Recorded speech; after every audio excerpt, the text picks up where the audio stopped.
শুভ দুপুর বন্ধুরা, সবাই কেমন আছো? আশা করি সবাই খুব ভালো আছো। আজ দুপুরের রান্না থেকে তোমাদের সাথে ভিডিওটা শেয়ার করছি।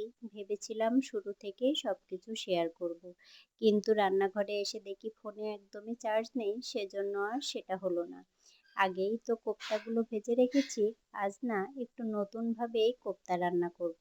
সেজন্য তেলের গোটা গরম মশলা আর জিরা ফোড়ন দিয়েছি। এখন পেস্ট করে রাখা মশলাটা দিয়ে খুব ভালোভাবে কষিয়ে নেব।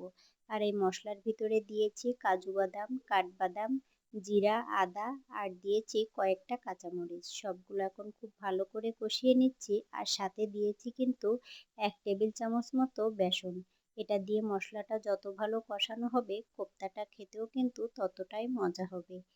আর কোপ্তাটা ভাজার আগে লাউটা খুব ভালো করে গ্রেট করে নিয়েছিলাম। তারপরে জলটা চেপে নিয়ে সেখানে সমস্ত রকম মশলা দিয়ে সামান্য একটু বেসন দিয়েই কোপ্তাগুলো ভেজে নিয়েছি। আর এই যে এদিকে মশলাটা কষিয়ে জল দিয়েছি, জলটাও তো ফুটে উঠেছে। এবার ভেজে রাখা কোপ্তাগুলো দিয়ে খুব ভালো করে রান্না করে নেব।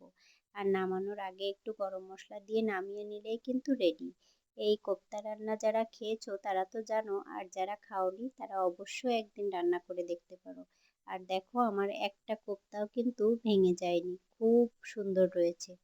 যেসব বাচ্চারা একদমই সবজি খেতে চায় না তাদেরকে কিন্তু এভাবে করে খাওয়াতে পারো।